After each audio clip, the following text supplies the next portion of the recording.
ನಮಸ್ಕಾರ.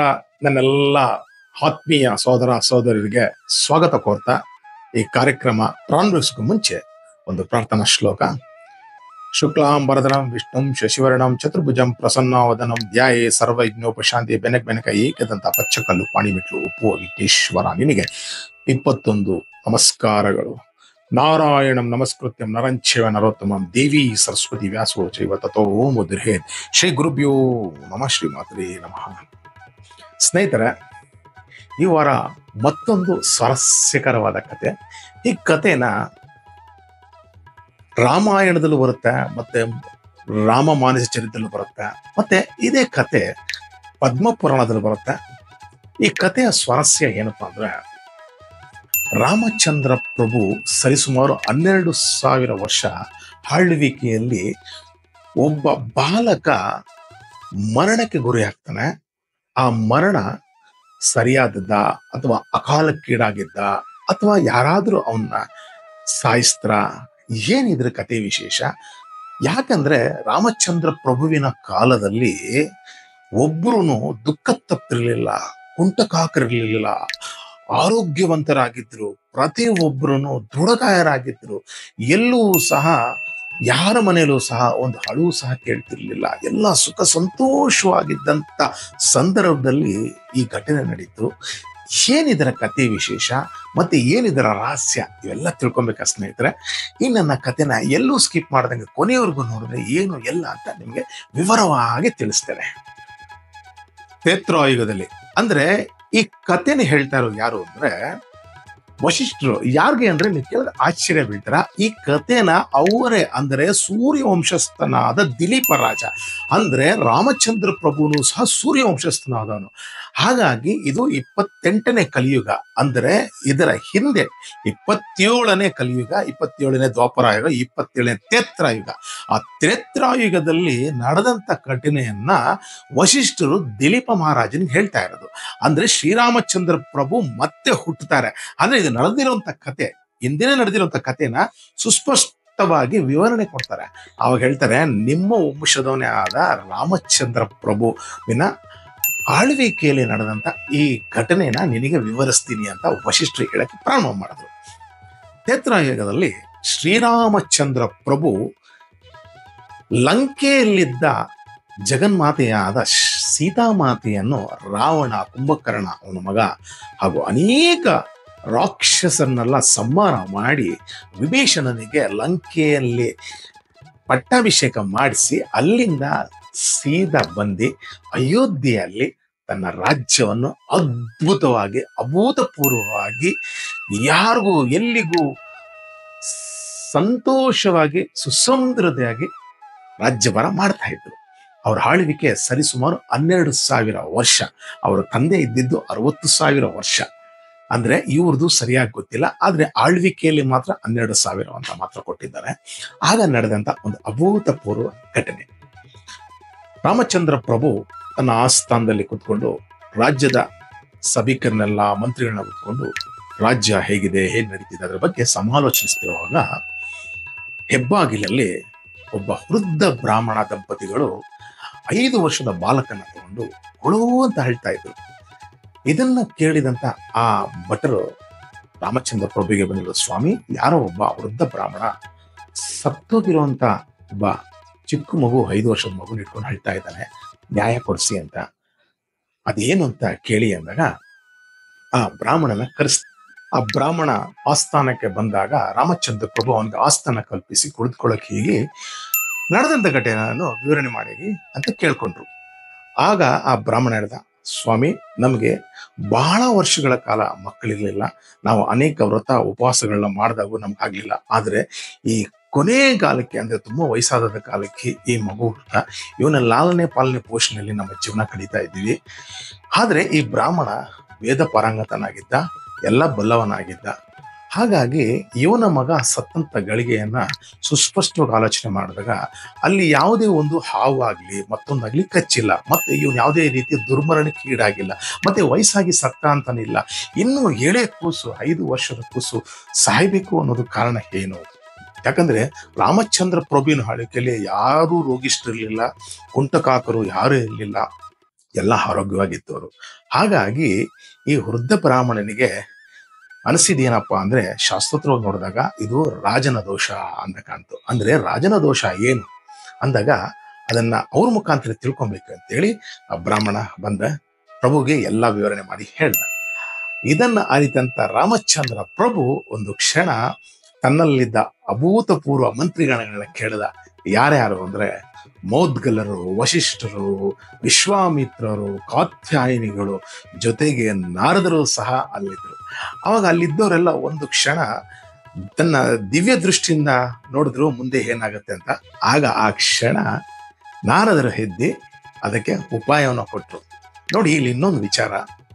ಸಾಕ್ಷಾತ್ ಶ್ರೀರಾಮಚಂದ್ರ ಪ್ರಭುವಿಗೆ ಎಲ್ಲ ಗೊತ್ತು. ತನ್ನ ದಿವ್ಯ ದೃಷ್ಟಿಯಿಂದ ನೋಡಿ ಏನ್ ಬೇಕಾದ್ರೂ ತಿಳ್ಕೊಳ್ಳುವಂತ ತಾಕತ್ತು ಇತ್ತು. ಆದ್ರೆ ಪ್ರಭು ಒಬ್ಬ ಸಾಧಾರಣ ಮನುಷ್ಯನ ತರನೇ ಅಲ್ಲಿ ವ್ಯವಹರಿಸ್ತಾ ಇದ್ರು. ಕಾರಣ ಏನು ಅಂದ್ರೆ, ರಾಮಚಂದ್ರ ಪ್ರಭು ಮನುಷ್ಯನಾಗಿ ಅಲ್ಲಿ ಜನ್ಮ ತಳೆದಿದ್ರು. ಹಾಗಾಗಿ ಅವ್ರಿಗೆ ದೈವಿ ಶಕ್ತಿಗಳಿದ್ರು ಸಹ ಅವ್ರು ಎಲ್ಲೂ ಸಹ ತೋರ್ಪಡಿಸ್ಕೊಳ್ತಿರ್ಲಿಲ್ಲ.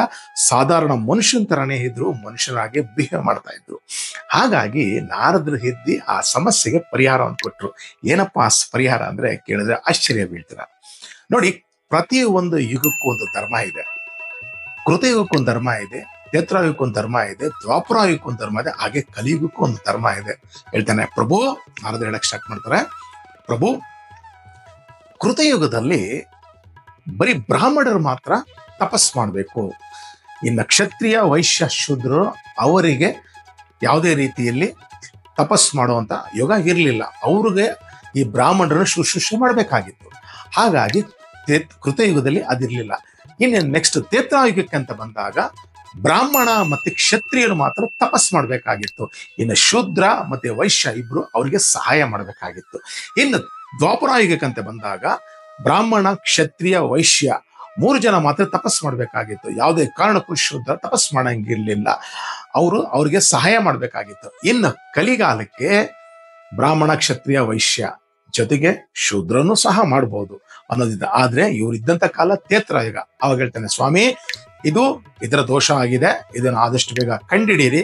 ಯಾವ ಮೂಲೆಯಲ್ಲಿ ಯಾವನೋ ಒಬ್ಬ ತಪಸ್ ಮಾಡ್ತಾ ಇದ್ದಾನೆ ಶೂದ್ರ, ಅವನ್ನ ಖಂಡಿಸಿ ಅವನ್ನ ಹುಡುಕಿಸಿ ಈ ಸಮಸ್ಯೆಗೆ ಪರಿಹಾರ ಕಂಡುಕೊಳ್ಳಿ ಅಂತ ನಾರದ ಸೂಚಿಸ್ತಾರೆ. ಕ್ಷಣ ರಾಮಚಂದ್ರ ಪ್ರಭು ಲಕ್ಷ್ಮಣನ ಕರೆದು ಆ ವೃದ್ಧ ದಂಪತಿಗಳಿಗೆ ಸಮಾಧಾನ ಮಾಡಿ ಆ ಮಗುವನ್ನು ಒಂದು ವನಸ್ಪತಿ ಹಾಗೂ ಆಯುರ್ವೇದವಿರುವಂತಹ ಎಣ್ಣೆಯಲ್ಲಿ ನಾನು ಬರೆವರೆಗೂ ಆ ಮಗುವನ್ನ ಅದರಲ್ಲಿ ಮುಳುಗಿಸಿಡು.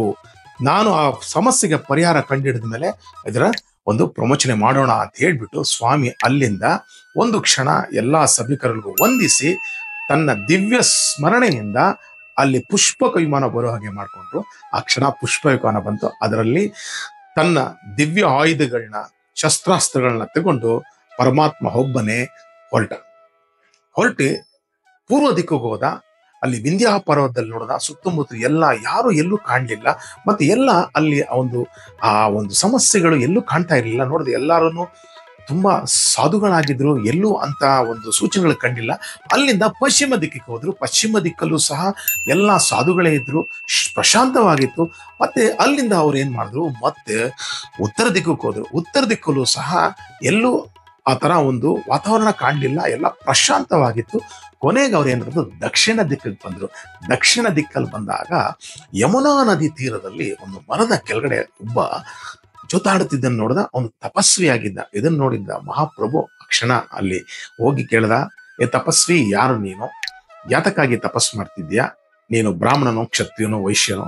ನನಗೆ ಬೇಗ ಹೇಳು ಅಂದಾಗ ಅವಾಗ ಅಲ್ಲೇ ನೇತಾಡುತ್ತಿದ್ದ ಆ ತಪಸ್ವಿ ಒಂದು ಕ್ಷಣ ತನ್ನ ತಪಸ್ಸನ್ನು ನಿಲ್ಲಿಸಿ ಪ್ರಭು ಮುಂದೆ ಬಂದು ಮಾತಾಡ್ದ. ಸ್ವಾಮಿ, ನಾನೊಬ್ಬ ಶೂದ್ರ, ನಾನು ದೇವತೆ ಆಗ್ಬೇಕು ಅಂತ ತಪಸ್ ಮಾಡ್ತಾ ಇದ್ದೀನಿ ಅಂದಾಗ ರಾಮಚಂದ್ರ ಪ್ರಭು ಇವನನ್ನು ನೋಡಿ ಬಹಳ ಕ್ರೋಧಿತನಾಗಿ, ನೋಡು, ಈ ಕಾಲದಲ್ಲಿ, ಈ ಯುಗದಲ್ಲಿ ನಿನಗೆ ತಪಸ್ ಮಾಡುವ ಯೋಗ ಇಲ್ಲ, ಆದರೂ ಸಹ ಇದನ್ನು ಮೀರಿ ಮಾಡ್ತಿದ್ಯಾ, ಹಾಗಾಗಿ ನಾನು ನಿನಗೆ ಶಿಕ್ಷೆ ಕೊಡ್ತಾ ಇದ್ದೀನಿ ಅಂತ ಹೇಳಿ ಅವನ ಹೆಸರು ಶಂಭಾಸುರ ಅಂತ. ಆ ಕ್ಷಣ ಪ್ರಭು ತನ್ನಲ್ಲಿದ್ದಂಥ ಅದ್ಭುತ ಕತ್ತಿಯನ್ನು ತೆಗೆದು ಅವನ ಕತ್ತನ್ನು ಕತ್ತರಿಸಿದ. ಆ ಕ್ಷಣ ಏನಾಯ್ತು, ಕತ್ತರಿಸಿದ ತಕ್ಷಣ ಮೇಲೆ ಆಕಾಶದಿಂದ ದೇವತೆಗಳೆಲ್ಲ ಪುಷ್ಪವೃಷ್ಟಿ ಮಾಡಿದ್ರು ಮತ್ತು ಎಲ್ಲರೂ ಸಾಧು ಸಾಧು ಅಂದ್ರು. ಅಂದ್ರೆ ಬಲೆ ಬಲೆ ಅಂತ ಸ್ವಾಮಿನ ಅತ್ಯಂತ ಶ್ರದ್ಧೆಯಿಂದ ಎಲ್ಲಾರನ್ನು ಸ್ತುತಿಸಿ ಆ ಸ್ವಾಮಿನ ನಾವು ಮಾಡುವಂತ ಕಾರ್ಯ ನೀನ್ ಮಾಡಿದ್ಯಾ ಮಹಾಪ್ರಭು, ನಿನಗೆ ಜಯವಾಗ್ಲಿ, ನಿನಗೆ ಮಂಗಳವಾಗ್ಲಿ ಅಂತ ಎಲ್ಲ ಹೇಳಿದ್ರು. ಆವಾಗ ಆ ಸ್ವಾಮಿ ಕೇಳಿದ್ರು, ನನಗೆ ಈ ಮಂಗಳ ಇವೆಲ್ಲ ನನಗೆ ಬೇಡ, ಈಗ ಆ ಮಗು ಸತ್ತಿದೆಯಲ್ಲ, ಆ ಮಗು ಹೇಗಾದ್ರೂ ಬದುಕಿಸ್ಬೇಕು, ಅದಕ್ಕೆ ಉಪಾಯ ಹೇಳಿ ಅಂದಾಗ ಆವಾಗ ಆ ದೇವತೆಗಳೆಲ್ಲ, ಪ್ರಭು ನಿನ್ನ ಕೈಲಾಗಿದ್ದೇನು, ಯಾಕೆ ನೀನು ಜಗನ್ನಾಥಕ ಸೂತ್ರಧಾರ, ನಿನಗೆ ತಿಳಿದೇ ಇರೋದೆ ಅಂತ ಹೇಳ್ತಾರೆ. ಆವಾಗ ಪ್ರಭು ಏನು, ಯಾಕಂದ್ರೆ ಅವ್ನು ನಾನು ಮೊದಲೇ ಹೇಳಿದೆ ಸಾಧಾರಣ ಮನುಷ್ಯನ ಇಲ್ಲ, ನನಗೆ ನೀವು ವರ ಕೊಡೋದಾದ್ರೆ ಈ ಕ್ಷಣ ನೀವು ಆ ಮಗುನ ಬದುಕಿಸಿ ಅಂತ ಆ ರಾಮಚಂದ್ರ ಪ್ರಭು ಕೇಳ್ತಾರೆ. ಅವಾಗ ಹೇಳ್ತಾರೆ, ಯಾವಾಗ ನೀನು ಈ ಚಂಬಾಸುರನ ತಲೆ ಕಡ್ದ್ಯೋ ಆಗಲೇ ಅವನು ಅಲ್ಲಿ ಮತ್ತೆ ಹುಟ್ಟಿದ್ದಾನೆ, ಅದ್ರ ಬಗ್ಗೆ ನೀನು ಚಿಂತೆ ಬೇಡ, ನೀನು ಧೈರ್ಯ ಹೋಗು ಅಂತೇಳಿ ಎಲ್ಲಾ ದೇವತೆಗಳು ಆ ಸ್ವಾಮಿನ ಆಶೀರ್ವಾದ ಮಾಡಲಿಲ್ಲ, ಅದರ ಬದಲಾಗಿ ಎಲ್ಲರೂ ನಮಸ್ಕರಿಸಿದ್ರು. ಪ್ರಭು ಮಾತ್ರ ಅದೇ ಸಾಧಾರಣ ಮನುಷ್ಯ ತರನೇ ದೇವತೆಗಳಿಗೂ ಸಹ ನಮಸ್ಕಾರ ಮಾಡಿ ಅಲ್ಲಿಂದ ಅವರು ದೇವತೆಗಳು ಅದೃಶ್ಯರಾಗಿ ಅವ್ರ ಲೋಕಕ್ಕೆ ಹೋದ್ರು. ಸ್ವಾಮಿ ಮತ್ತೆ ಯಥ ಪ್ರಕಾರ ತನ್ನ ರಾಜ್ಯಕ್ಕೆ ಬಂದ. ಸೊ ರಾಮಚಂದ್ರ ಪ್ರಭು ಅಲ್ಲಿಂದ ಮತ್ತೆ ಅಯೋಧ್ಯೆಗೆ ಬಂದು ತನ್ನ ರಾಜ್ಯಸಭೆಯಲ್ಲಿದ್ದಂತ ಆ ವೃದ್ಧ ಬ್ರಾಹ್ಮಣರು ಬಹಳ ಸಂತೋಷರು, ಮತ್ತೆ ಮಗು ಬದುಕಿತ್ತು. ಅದನ್ನ ನೋಡಿದಂತ ರಾಮಚಂದ್ರ ಗೋಪ ಸಂತೋಷ ಆಗಿ ಅವ್ರಿಗೆ ಬೇಕಾದಂತ ಬಹುಮಾನಗಳನ್ನ ಕೊಟ್ಟು ಅಲ್ಲಿಂದ ಅವ್ರನ್ನ ಸಂತೈಸಿ ಕಳಿಸ್ತಾ. ಆಗ ಆ ಸಂದರ್ಭದಲ್ಲಿ ಆ ಬ್ರಾಹ್ಮಣ ನುಡಿದಂತ ವಾಕ್ಯನೇ ರಾಮೋ ವಿಗ್ರಹ ಧರ್ಮಸ್ಯ, ಅಂದ್ರೆ ಯಾವಾಗಲೂ ರಾಮಚಂದ್ರ ಪ್ರಭು ಧರ್ಮದ ವಿರುದ್ಧ ಎಂದೂ ಹೋಗಲ್ಲ, ಧರ್ಮವನ್ನು ಎತ್ತಿ ಹಿಡಿತಾನೆ. ಧರ್ಮ ಅಂತ ಕಷ್ಟ ಅಂತ ಬಂದಾಗ ಧರ್ಮಕ್ಕೆ ಎದೆ ಕೊಟ್ಟು ನಿಲ್ತಾನೆ. ಹಾಗಾಗಿ ಒಬ್ಬ ಸಣ್ಣ ಬಾಲಕ ಜೊತೆಗೆ ಅವನೊಬ್ಬ ಯಾರು ಏನು ತಿಳಿದವನು ಅಂಥವನ್ಗೆ ಮಹಾಪ್ರಭು ತನ್ನ ಒಂದು ಅದ್ಭುತ ಕಾರ್ಯನ ಲೋಕವೆಲ್ಲ ಹುಡುಕಿಸಿ ಕೊನೆಗೆ ಅದಕ್ಕೆ ಪರಿಹಾರ ಕೊಂಡ್ಕೊಟ್ನಲ್ಲ.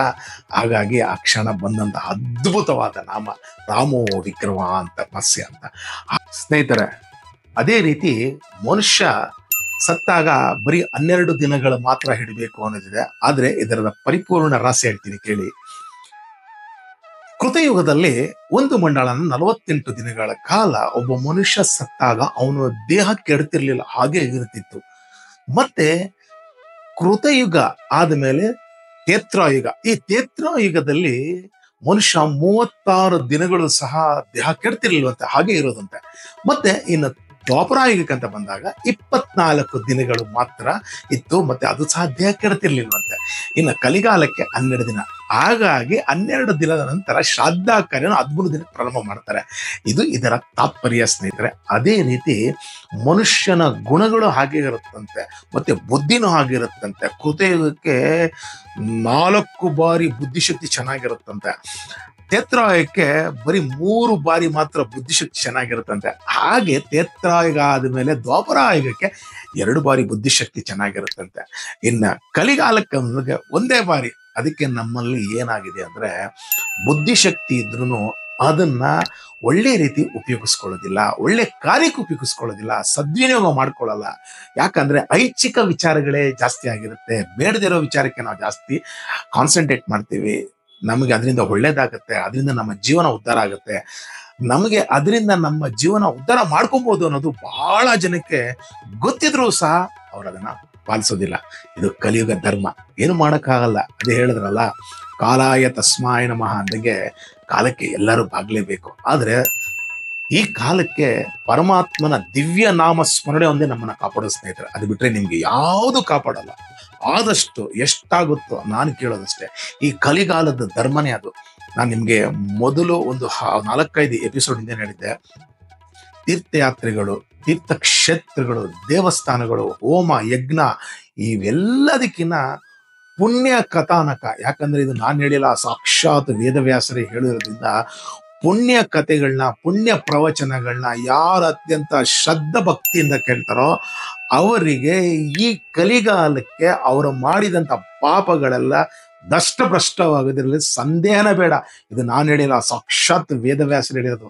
ಯಾಕಂದ್ರೆ ಈ ಕಲಿಗಾಲಕ್ಕೆ ಅದೊಂದೇ ಶ್ರೇಷ್ಠ, ಬೇರೆ ಯಾವುದು ಶ್ರೇಷ್ಠ ಇಲ್ಲ. ಆದಷ್ಟು ನಿಮಗೆ ನನ್ನ ಒಂದು ಉತ್ತಮ ಸಲಹೆ ಏನಪ್ಪ ಅಂದ್ರೆ, ಒಳ್ಳೆ ಅದ್ಭುತ ಕಥೆಗಳನ್ನ, ದೇವತಾ ಕಥೆಗಳನ್ನ ಶ್ರದ್ಧೆಯಿಂದ ನಿಮಗೆ ಸಮಯ ಸಿಕ್ಕಿದಾಗಲ್ಲ ಕೇಳಿ ಓದಿ ನಿಮ್ಮ ಜೀವನ ಪಾವನ ಮಾಡ್ಕೊಳ್ಳಿ ಅಂತ ಈ ಕಥೆನ ನಾನು ಇಲ್ಲೇ ಮುಗಿಸ್ತಾ ಇದ್ದೀನಿ ಸ್ನೇಹಿತರೆ. ಹಾಗೆ ನಿಮ್ಮೆಲ್ಲರ ಪ್ರೋತ್ಸಾಹ ನನಗೆ ಅತ್ಯಗತ್ಯ. ನಿಮ್ಮೆಲ್ಲರ ಪಾಲನೆ ಪೋಷಣೆ ಈ ನನ್ನ ಚಾನಲ್ಗೆ ಬೇಕು. ಈ ನನ್ನ ಕತೆ ತಮಗೆ ಇಷ್ಟ ಆದರೆ ದಯವಿಟ್ಟು ನನ್ನ ಶೇರ್ ಮಾಡಿ ಅಂತ ಕೇಳ್ತೀನಿ. ಹಾಗೂ ನಿಮ್ಮ ಅನಿಸಿಕೆ ಅಭಿಪ್ರಾಯ ಏನಿದ್ರು ಕಾಮೆಂಟ್ ಬಾಕ್ಸ್ ಮೂಲಕ ಕಾಮೆಂಟ್ ಮಾಡಿ ತಿಳಿಸಿ ಅಂತ ಕೇಳ್ತೀನಿ. ಹಾಗೂ ಇದುವರೆಗೂ ಯಾರು ನನ್ನ ಚಾನಲ್ಗೆ ಸಬ್ಸ್ಕ್ರೈಬ್ ಅಲ್ಲ ದಯವಿಟ್ಟು ಸಬ್ಸ್ಕ್ರೈಬ್ ಆಗಿ ಬೆಲ್ ಐಕಾನ್ ಒತ್ತೋದನ್ನ ಮಾತ್ರ ಮರಿಬೇಡಿ ಅಂತ ಹೇಳ್ತಾ, ಸ್ವಸ್ತಿ ಪ್ರಜಾಪಾಲಯಂತ ಜ್ಞಾನೇನ ಮಾರ್ಗೇಣ ಮಹಿಮೈಷ ಗೋಬ್ರಾಹ್ಮಣ ಶುಭಮಸ್ತು ಲೋಕ ಸಮಸ್ತ ಸುಖಿನೋ ಭವಂತು ಸನ್ಮಂಗಳಾನಿ ಭವಂತು ಅಂತ ಹೇಳ್ತಾ ಈ ಕಥೆ ಎಲ್ಲ ಮುಗಿಸ್ತಾ ಇದ್ದೀನಿ. ಮತ್ತೊಂದು ಕಥೆಗೆ ತಮ್ಮನ್ನ ಮುಂದಿನ ವಾರ ಬಂದು ಕಾಣ್ತೀನಿ. ಅಲ್ಲಿರುವ ತಮ್ಮೆಲ್ಲರಿಗೂ ಧನ್ಯವಾದಗಳು.